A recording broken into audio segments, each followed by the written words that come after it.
capacity, as where God has placed you now, say to an organization that God has given a ministry, what media will you recommend should be used to propagate the gospel that you think, in addition from face-to-face and mouth-to-mouth, one-to-one on evangelism? Everything that God has created has been created for our benefit. Man in sin has allowed the enemy to capture all these things. The mass media today of Nigeria is mainly under the control of Satan. TV, radio are all created by God and created for us. And every one of them should be used. Literature plays an important part, TV plays an important part, radio plays an important part. The mass media must all be brought under the control of the Lord Jesus Christ. What will you say to those who believe that radio and TV are Satan's box? They are being used by Satan at the present moment. They were created by God. Satan couldn't create a single thing. You are saying that God created these things, but Satan's people use it more. Absolutely. But does that, will that be an answer to a man that doesn't understand spiritual? Is it evil? And let me put it that way. Is it evil to have a radio? No, certainly not. What sin is there in having a television? No sin in possessing a television. If you can't control yourself and your eyes are glued to that which is evil and that which is unseemly, well, then that means that the box, the TV, has become your master. When you remain master and shut off what you don't want to see or hear, then you're the master.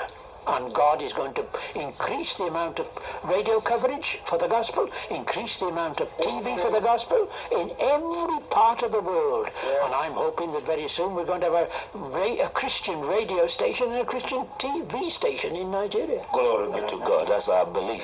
I will not be doing justice to our visit to Dad and Mom Elton if I will not allow Reverend Coker and Pastor Mobile to ask a question, at least, or two short ones each. Reverend Coker, what will you, from all you have had with discuss now in about 50 minutes, what will you say, ask as a question?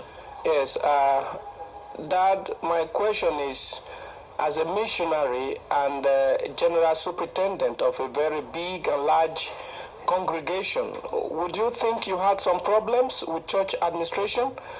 And if you had some problems, how did you deal with them? Oh, yes. Wherever you get people, you get problems. And even though they're Christians, there's problems.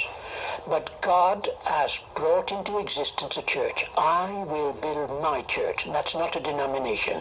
And when God said he would build his church, he said also that he had got an order, a government, an organization, an administration for that church. And that administration is comprised and composed of men upon whom God has put his hand. They're found in Ephesians 4:11, and he set in the church first apostles, prophets, evangelists, pastors, teachers. And God is raising up those ministries. I want to emphasize they're not titles and offices.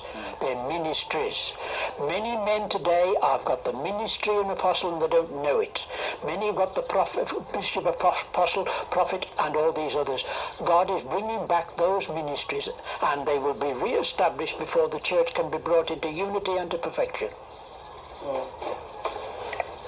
Reverend Coker, that's a wonderful question, because many people do not know that the church leaders, someone like himself, would have passed through crisis. Right. Have you ever experienced any problem because of your faith and because of your belief? You would think